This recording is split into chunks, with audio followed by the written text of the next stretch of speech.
If this episode resonated, please share it with another mum who might need it. Follow us on socials at Burnout Mamas. Check out our journey and we will help you to reconnect with yourself again. Please subscribe and download to all our episodes. It helps us a ton and keeps this podcast going. Thanks. Bye.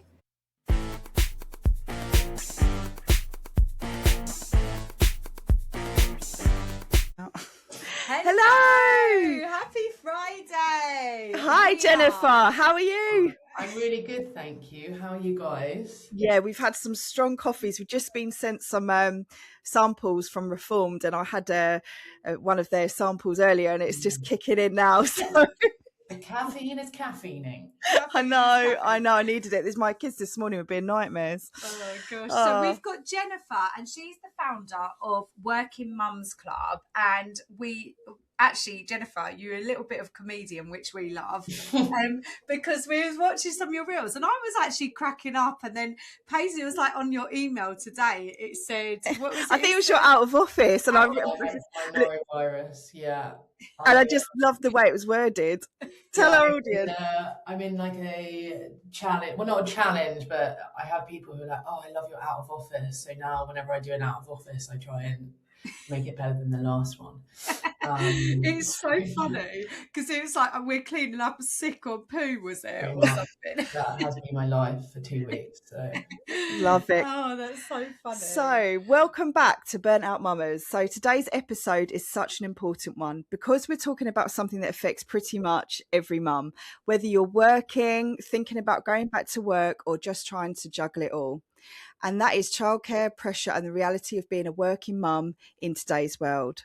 Yeah, but honestly, why does that actually feel so hard? Why does it feel like you either work and feel guilty or stay at home and just feel stuck, really? So what you do is amazing, Jennifer. So can you tell mums like what you do and of course. Why I want to be in your place 24/7? So I have 2 children. I had my daughter just after COVID, and when I was looking for childcare, I didn't find there was anything that kind of fitted my needs, which primarily was I didn't want my daughter in nursery full time because I found myself, and I with kind of a lot of my peers and friends, is we've had children a bit later, like in our kind of late 30s, which means we've been working in our careers for about 20 years. So we can kind of I say you can do a day's work in 3 hours. Obviously not everyone, but if you're a desk-based job, due to 20 years experience, you can cram it in. And I was like, you know what? I just want somewhere where my daughter would be looked after 3 hours. I can bash out work, and then I can see her for the rest of the day. Because I went back when she was really young at like 2 weeks because I used to work in PR, like F&B PR, and obviously that shut down in COVID because restaurants and hotels all shut down. So I got a big contract quite soon after she was born, and I was like, okay, I need the money. I haven't earned for a year. And yeah, that's where I was like, okay, is there anywhere there? I started doing research. I found that there had been places that had done it, like Third Door, Cuckoo's Nest, but kind of COVID took out a lot of these businesses as well. So that was when the idea like first formed. And then I went back into PR for a bit, and then I fell pregnant with my son, which was an unexpected surprise, shall we say. Always are. Yeah. And I actually that was another thing. I hadn't had maternity. I didn't get any maternity pay because I hadn't paid enough national insurance in COVID. Yeah. So this time I had done enough, paid enough national insurance. So I did get, a small amount of maternity pay. So I was like, right, I'll give myself 6 months and see if we can get this off the ground. And we did a pop-up where we did a crash for 3 hours, and then in a room next door you did the co-working, and all like the feedback was amazing. Mums are like, I've got so much done. I haven't had, the distractions of cleaning or putting a wash on or emptying the dishwasher or just the mess of my house, or I've just been able to sit down and focus. And pretty much everyone was like, I have never been able to get this much done at home. Yeah. And a big thing for me is like, I don't mind working at home, but I love the community. I love the camaraderie. I like speaking to adults. Yeah. I don't blame you. Yeah, and I think a big thing, like when you're a mum, especially if you're on maternity leave, you're going to baby classes or you're doing things that are a lot of centric around your child, but you're not necessarily like talking to people about how you are feeling as a mother, or like you're just always focused on the kid. And that's why, you know, it's amazing in our co-working spaces. We've got mums together and they're chatting and they're like, oh, this is great. And it's that community that I really wanted, which I also kind of missed in freelance life as well. Yeah. So what we have is we've basically created, it's not a new idea. I don't pretend it to be. We have, you know, there are other businesses before us who've done it, who I mentioned, but we have a nursery and a co-working, and then we have a community cafe. So you drop your child in nursery and then you can come next door and do your co-working, or you can go off, because originally we were going to do it as a crash, but the feedback we had was mums needed to be able to go to the office or go and get your hair done, your nails, or whatever it is, but leave the premises, which you can't do if you're running it as a crash. So yeah, it's going really well, actually. We're full kind of 4 months after opening, which is amazing, and we're starting to look for our next sites. And the ultimate aim is that we'd have these kind of across the UK, as it's really important to be able to, you know, give a space for parents. I have kind of come off my hill slightly to say dads are welcome, because people are making valid points that, you know, if it's always the mum doing the drop off or the childcare, the onus doesn't kind of come up to equality on that. Yeah. But we are, I'd say like 99%, it is mums who are using the space. And that is who I will keep campaigning for and keep pushing for, because men aren't affected by having children. And I will die on a hill for that. Oh, I love it. Women of Don't our own worry, hearts. we get everything on burnt We out get, mothers. what about burnt out papas, burnt out grandpas? And I'm like, I yeah. mean, it's fine. Like, it happens, but just the simple thing is I'm quite a statistical person. I go on kind of facts and stats, and yes, I fully understand that stats can be, you know, moved to kind of suit the aim that you want to show, but statistics clearly show it is mothers who lose their jobs after having children. It is mothers whose earnings decrease. Like, there are two big drop-offs in a woman's career, and that is pregnancy and menopause. Men do not have that. No. Yeah. Yeah. Hallelujah. I'm glad you're on the pod today. Yeah. And, you know, we're in a pretty crazy world at the moment. Women's rights are being taken away, and I am very much want to continue champion women's rights and mothers, and however you identify as a mother, but kind of, you know, to bear a child, your body is affected by it, your hormones are affected by it. I'm not taking away from adoption and fostering and all those types of things, but my God, it is hard having a baby and recovering from having a baby. And it's unspoken, isn't it? People don't really tell you this before you go into it. I mean, you know, there are going to be, it's a different way of life, but it's that juggling money if you're working for yourself, and obviously, like you said, the maternity issues, and obviously trying to get your identity back. There's loads of stuff that comes with it. We have so many conversations about, we don't feel that there's enough support for women out there who have just had babies, and we won't, you know, stop thinking that, because it's so true. There's not, it's so important. And, you know, like, I also think it's quite terrifying. Like, we have some of the worst maternity death rates in Europe, in the UK, especially for brown and black women and basically non-white. There is still inherent racism around it, around pain and that type of thing. And, you know, really, in a first world country, no one should be dying having a baby. No baby should be dying. We have enough, you know, medical experts to prevent this. And if it's simply because, like, a mum's like, I'm in pain, or, you know, I had it, like, I had an infection after I had my daughter, and newborn, you're breastfeeding, I was going to hospital, and I was going to the maternity obstetrics ward, and then at 4 weeks they were like, you've got to go to A&E now, we can't help you. And I was like, so I've got to go to A&E in London, wait 8 hours to be seen because I can't get the antibiotics I need because it has to be prescribed by an obstetrician. And I was like, I don't have the headspace to do that. And it's also like, people don't know that they can advocate for themselves. Like, people don't know that you don't have to be induced or have a cesarean, or, you do have, it's your choice at the end of the day.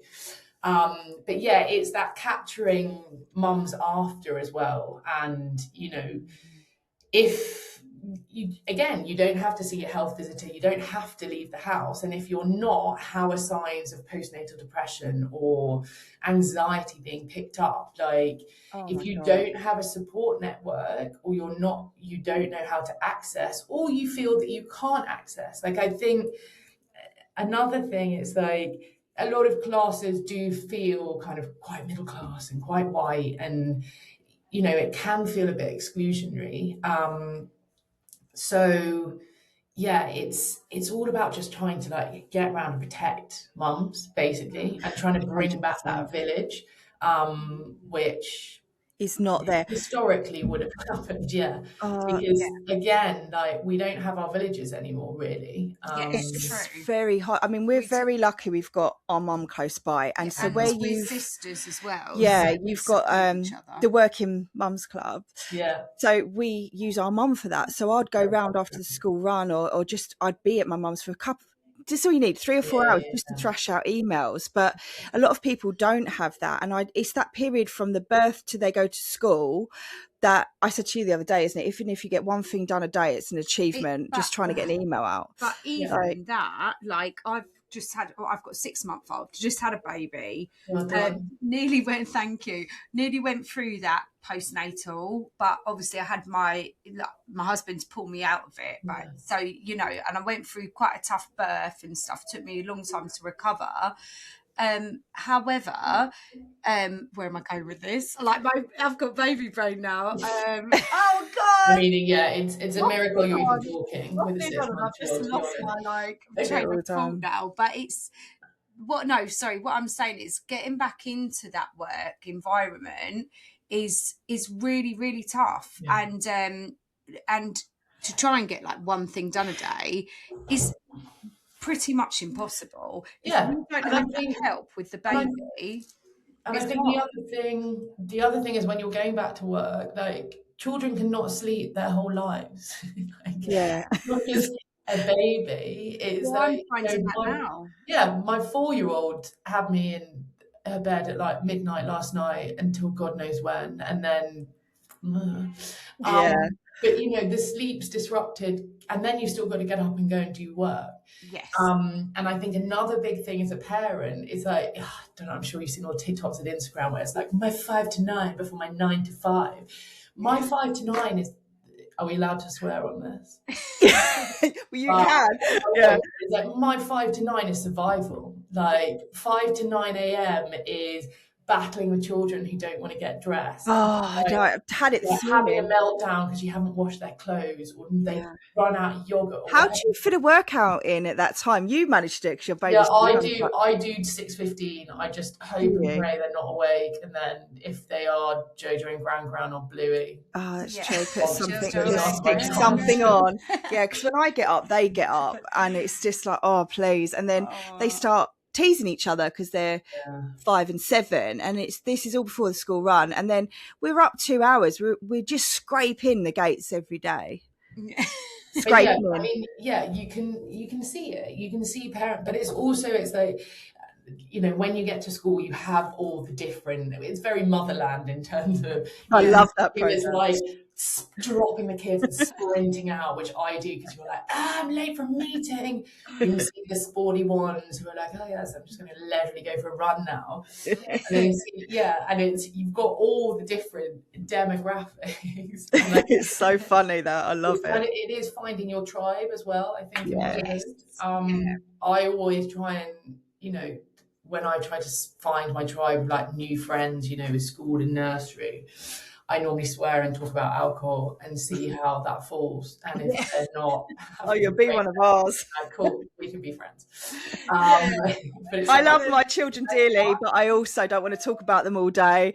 Yeah, they were fucking irritating this morning. Yeah, and I think as you touched on, like, identity, I don't really love the identity shift thing, but it's like I like to prefer to call it your new normal, and it is difficult to be like, God. I think for me, it's what I miss about not having children is like the spontaneity. Yes. Again, probably around alcohol, but you know, if you have a lovely lunch and a bottle of wine, like, should we have another? Yeah, yeah. Oh, should we? I don't know. Let's go on a trip this weekend. Let's just go somewhere. You know, now life is around planning and bags and what have you got? About 100 snacks in your bag, basically. My partner is like, you've literally live out of bags, and I'm like, well, you go out the door and then you end up spending like £60 on eating and drinking. You know, I'm trying to be cautious, and then if they stay the night at nanny's, or I always have to think of something. So my boots just bags. Yeah, and I'm very much, again, I will die on the hill. Men, it doesn't go through their brains like that, unless you're potentially a single dad, then maybe. But you're the one who's like, have we got nappies in the bag? Have we got wipes? Is there a change of clothes? Have we got the snacks, the water bottle? Yeah. Whereas I think men is like, it's all right, we'll just buy it when we're out. Just buy it when we're out. There's so want to just buy it when we're out. That is them all over. Do you know what? It takes hours to like literally prep. So this is another thing. Like, we've got so much going on in our minds. It's like you've got to think of what you've got to pack for the day, like what you've got to pack food wise. Then you've got to think about work. I'm forever checking my emails. I'm like, literally, and then you feel guilty because you're forever on your phone. And I got told that this morning. I think someone made an interesting point the other day. It's like, when you look at a mother, she may not just be in an Instagram. She's probably doing her shopping list, or the online shop, or ordering the new school uniform, or getting clothes that they've grown out of.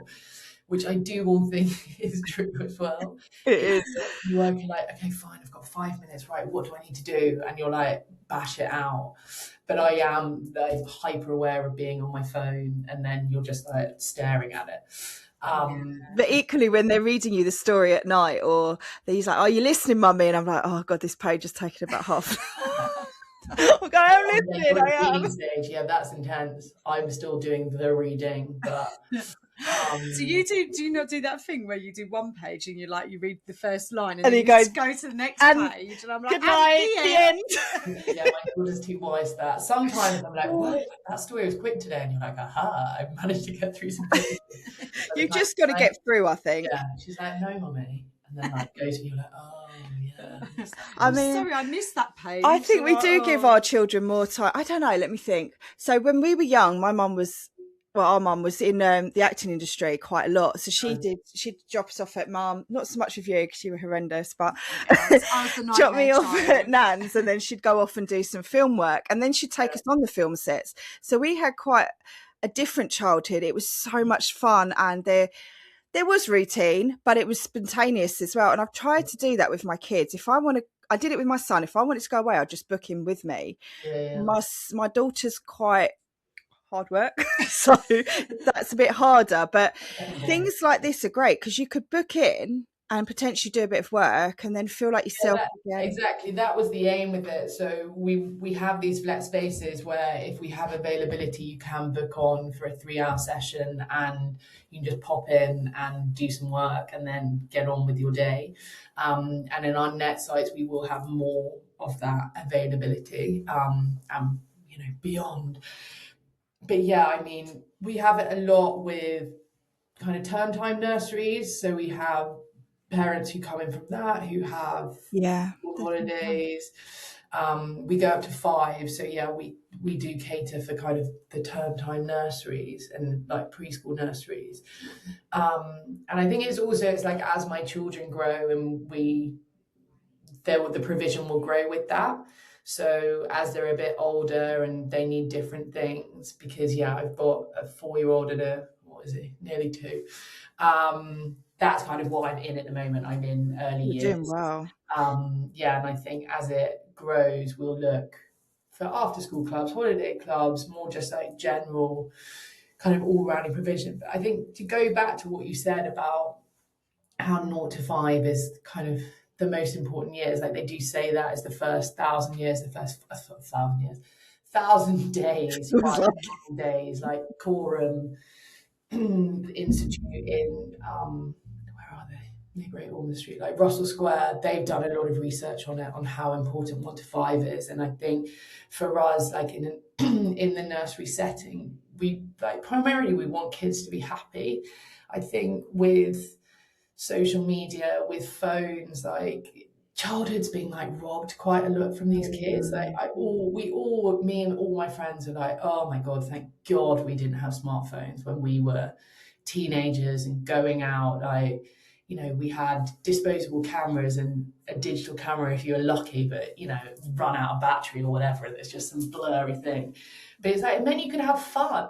And I think that's without worrying about what you look like or before and after. Yeah, it was just you were just having fun. And I think, and you know, like all this skincare aimed at kids and stuff, it's like they're just trying to make them grow up, and it's just like be a kid, have fun, go get muddy, like be a mess. They look at like don't have a mirror. Well, they're trying to sell them up to them, aren't they? From day one, they're being sold to. So well, we had a chat on our pod with a guy, didn't we? And they know your algorithms from literally the day you're born, like, and your digital footprint, aren't they? Digital footprint, and that will follow children like throughout. And even if like you research something on Google, then your algorithm is they know you inside out before you're even like out there. And I think the smart free phone school. I don't think that's right. Smartphone free schools. That's it. There's a big campaign against that, and obviously with Australia have banned social media. There's talks of the UK doing it for 13. But I mean, I don't think that goes far enough, really. Like, my children will be having a brick phone, and they're bringing them out now, though, aren't they? They're becoming really popular. Landlines apparently having resurgence, but I mean, the focus on, for me as a nursery and me as a parent, ultimately is that children are happy. Is like that's, I think that's what a big aim for me, and to try and help them navigate the world, whatever their personality or quirks are, and getting through. How old were your children when you set the nurseries? So it was Lorcan was born. Oh gosh, wow. So it's kind of, I started this business when he was born, so it is he's 2 in June, so it will be 2 years kind of when I started building the team. And then we opened we kind of soft launched from October last year, 25.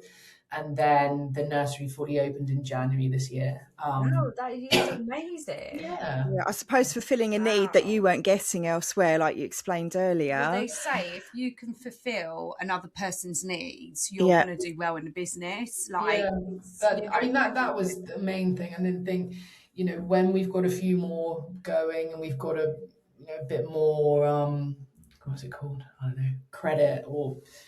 Oh, my brain again.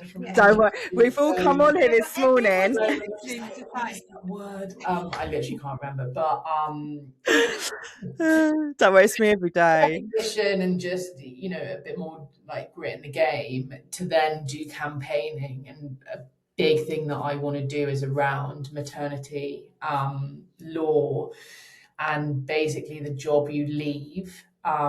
Is exactly the same to come back to you when you come off maternity leave, because daily we have moms whose jobs have completely changed and therefore either been forced into resign or sacked or had to quit because it just doesn't fit in with their new normal.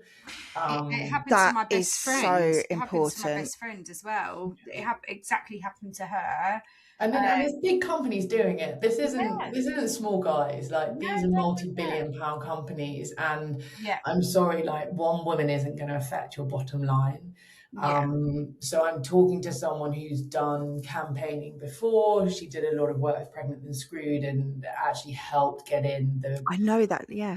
Help get in the free childcare for them for working parents, so that help bring it down to 9 months. And yeah, that is kind of my first thing, is just basically around maternity law, that whatever job you left, you go back to exactly the same. And probably to start with, it would be for companies who've got over 100 employees.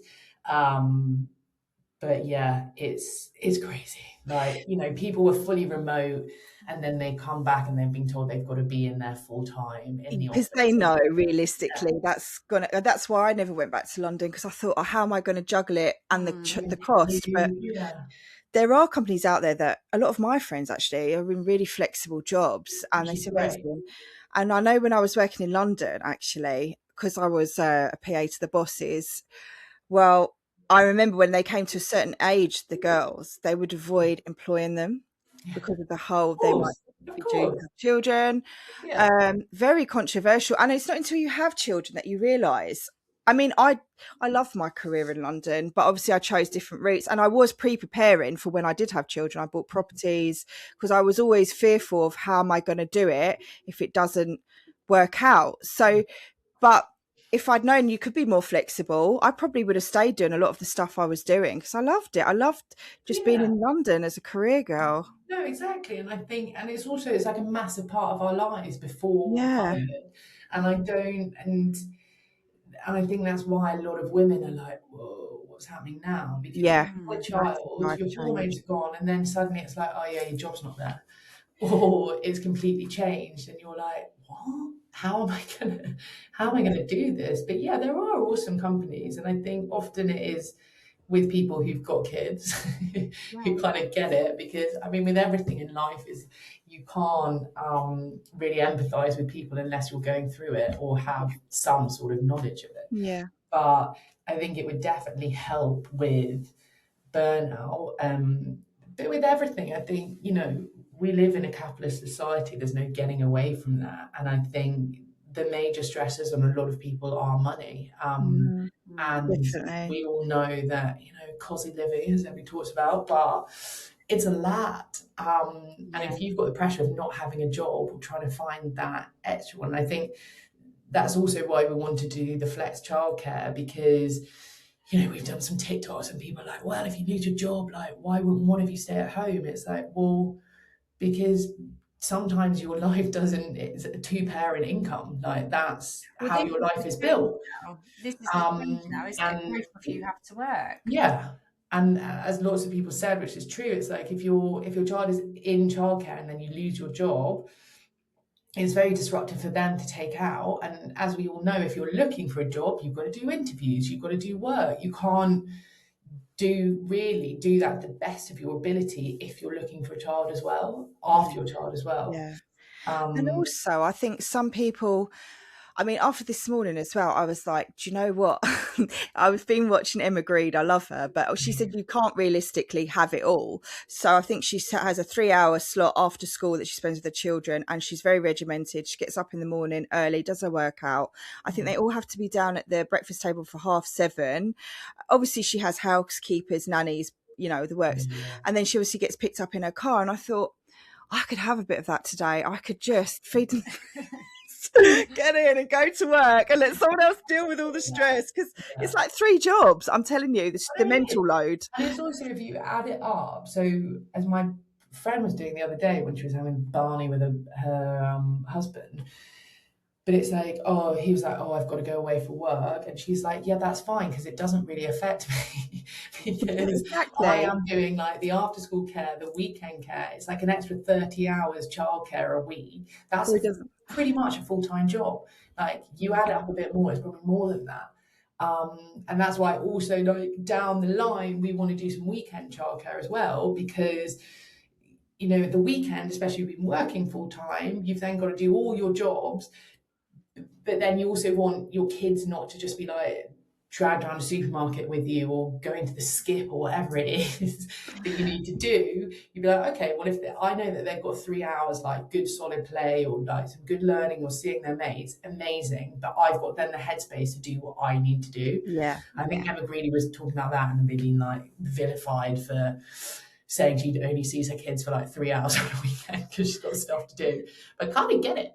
And also like connecting with your partner if you've got one. Like, I am knackered at the end of the day. The last thing I want to do is go out for dinner or go out for drinks. I want to just chill out. But in the weekend, I love a little brunch. I love a brunch. Delightful. I love a little rave. I love a little few little things. Yeah, just to let your hair down and feel you. It's just the next day is horrendous. And I think that is a big thing as a mother. I was reading some horrific thing on the Daily Mail yesterday about a guy justifying his affairs after his, I think it was clickbait, but anyway, but basically saying like his wife doesn't make any effort anymore. And of course he's going to look away because she's not getting dressed up and stuff. But I think if you don't have the mental capacity because you're so ruddy knackered from work and your kids, the last thing you want to do is get dressed up. But why is it expected that a woman takes on these roles? This is what I say to my partner. I said, if you want me to have more energy, and actually he has been amazing to be doing all the folding the washing lately because he's like, the house is a tip, and I'm like, I just can't deal with it. And then he does the manual stuff as well, but then sometimes I bring in more money, sometimes he brings in more money. But I mean, he's Turkish, he's quite traditional, but he does all the cooking when he does cook, or if I cook, he's like, that's absolutely rank, I'm not eating it. So you know, but it is so there is, my friend actually has a really good strategy for this. She does stuff so badly that it forces her husband to do it. Great idea. That's my theory. And she's so incompetent about it that he has to do it. So she does that with the washing. She basically is like, I have no idea how to use the washing machine, has gaffed it up a few times, just like, you know, shrunk his favourite jumper, and it's like, that's a you job. So I take my hat off to her. Yeah, that's good. And then it is important to have date nights, I think. Whoever, if you're with your friends, like we're going to the cinema tomorrow, aren't we, to see Michael Jackson. And I think when the kids were younger, I was worried about leaving my youngest with him. I was like, if you fall asleep, you are going to hear her, aren't you? But now they're older, I feel a little bit more comfortable, and he is more than capable. It's just my guilt of leaving them.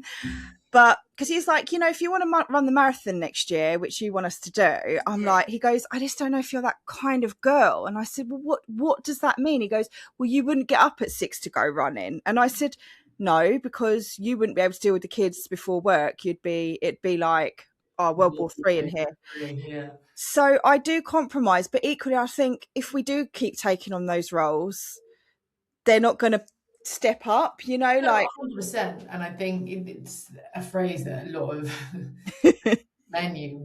people use against men is weaponized incompetence, where it's I don't know what to do it. Like, my big thing is like, why are you asking me questions about it? I could have done that. Where it's like, can you just get the kids breakfast? Well, what should we give them for breakfast? No, that's a you thinking, because otherwise I'm thinking, and I might as well have done it.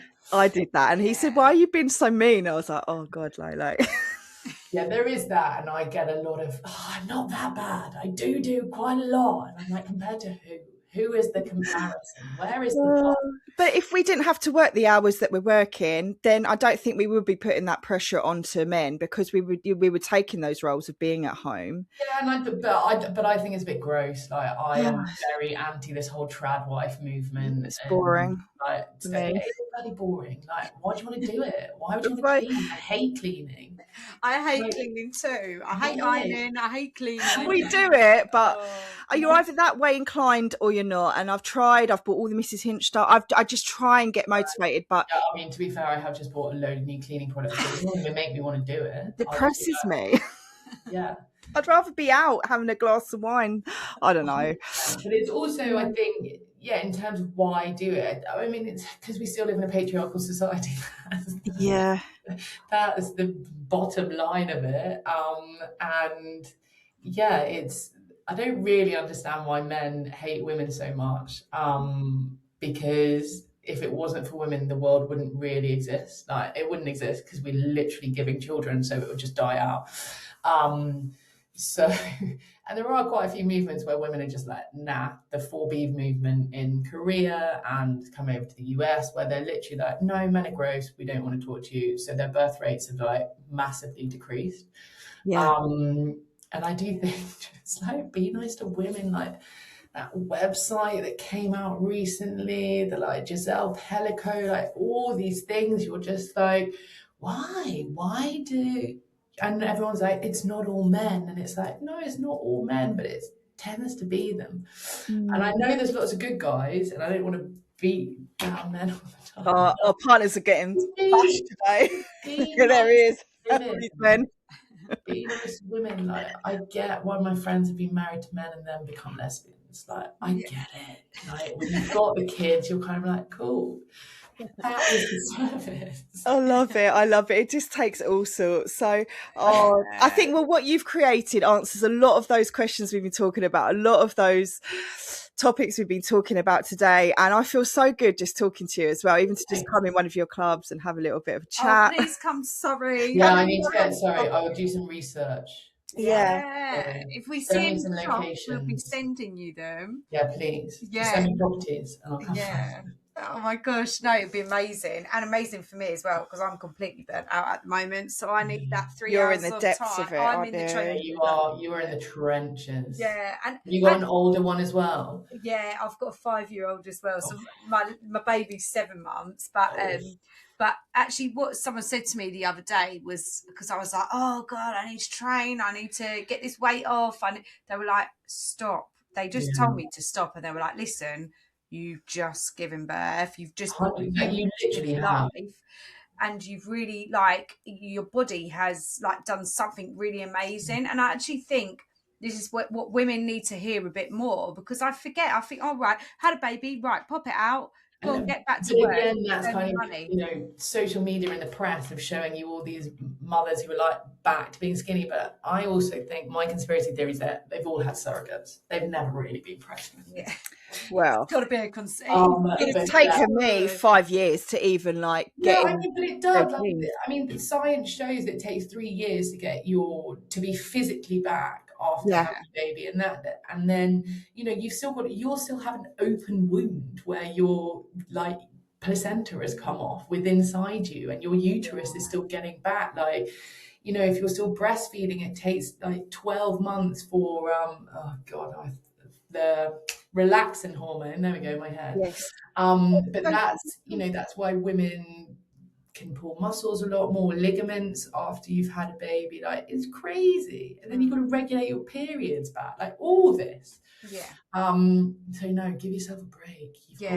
There's no rush. Like, I know, you forget, because it's thinking, oh God, I need to earn money for the household. I need to get back to work. I need to do this. I can't let people down. And it's that finding your identity. You feel like you've. Yeah. I don't think you're ever the same person completely from. No, of course you're not. No. But you adapt a version of you. Yeah. You'll never be the same, because your priorities have shifted, and also your responsibilities have shifted. Like, your most important thing in life now is keeping the humans that you have chosen. I think that's what some people forget, is that you chose to have, unless you didn't, and it's forced upon you. But that's your biggest responsibility now, and also trying to make humans that aren't assholes, because that is also your responsibility. Like, it is. There's the nature be nurture, but nurture is a big part of it. And I'm hyper aware of that. And I think as millennials, we're the first generation who are kind of trying to heal generational trauma, and we're getting therapy, and we're like, okay, I won't carry on things that maybe our parents and grandparents and great-grandparents, etc., did, like trying to be better parents. And I think that is another massive weight on our shoulders. And also, the world is now like, why are autism rates so high? Why is ADHD? Like, what are all these things? What's happening? And I think as parents, that's something that we're having to deal with as well, and anxiety, and which kind of wasn't really talked about when we were at school. Like, I was at school like 30 years ago. There weren't really those labels of autism and ADHD. It was, you were like, okay, they're a bit kooky, but it wasn't because they've got autism. Whereas now I think everyone's got it. I don't really know why. Yeah, some of my best friends all have like quirky personality. And I thought they were so much fun and vibrant. And then today they tell me, like, you know, I've been diagnosed with ADHD, or just but very special characters. Like, I think it makes all sorts to be in a world, but it's being understood as well. So thank you for coming on that note. Thank you. Thanks for having me, guys. You're welcome. I actually really like. I could talk to you all day. You're like you're on our wavelength. Like, yeah, I like don't take myself too seriously, which no, is but this is what it's about. Like, yeah. This is what we just said at the beginning. Well, like, it's not that deep, really. We like you. We like you. I literally said that to someone the other day. He was like slating for, like, I apparently am the sole gentrifier of Deptford. And I was like, it's not that deep. I was literally just showing some places that I quite like going to. I'm not gentrifying it. Like, it's a shop. Not reading into it. Which everyone seems to do now. I think, do you know what? You've got to be like that in life, because if you take things too seriously, it take all the joy out. I feel like that's what causes so much like depression and stuff, doesn't it? You've got to take things with a bit of pinch of salt. And also just kind of like staying in your micro. Like, just like the macro at the moment is a bit too much. There's too much angry men running the world. Like, just stay in your little bubble of what you can influence. Yeah. And you'll feel a bit better. Well, hopefully we've influenced some women out there anyway. Oh, thank you. That was lovely. Thank you so much. And you start with your business. We can't wait to see one near us, because I will be there every day. You said you were based in Deptford, didn't you? Yeah, Deptford. So we're about like 8 minutes from London Bridge on the train. And where can people find you on Instagram? So we're the Working Mums Club UK, and then we're on TikTok as well. I think it's the same, the Working Mums Club UK. And then the website's just theworkingmumsclub.co.uk. And we're hoping to expand. So if you've got anywhere that you want us to come, let us know. And then we'll be doing some like collabs with you guys for your listeners. So we'd love to, do a complimentary 3-hour childcare and co-working session so people can come and check it out. Anywhere you want us to open, let us know. And if anyone wants to invest and give us loads of money, sure. We've got brilliant. Sounds fantastic. There's got to be some investors out there. Must be. You've got women. Yeah, you want women ones. Yeah. Love it. Good luck with it all. And we can't wait to see you again. And hopefully next time we see you, we can have a glass of wine together. Love that. Yeah. Rosé chilled. Love have it. A good day, guys. Take care. Thank you. Bye. Bye, Jennifer.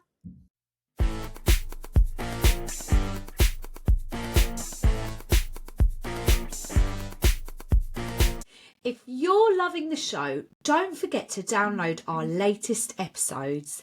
It helps us a ton by boosting the show and making sure more people find us. Plus, you can listen anytime, anywhere, even offline. And while you're at it, make sure to follow us on Spotify so you never miss a new drop. Want even more behind-the-scenes content? Follow us on Instagram, YouTube and TikTok at Burnout Mamas, one word, for exclusive clips, updates and fun extras. Hit that follow button, send us a message, and let's keep the Burnout Mamas community going.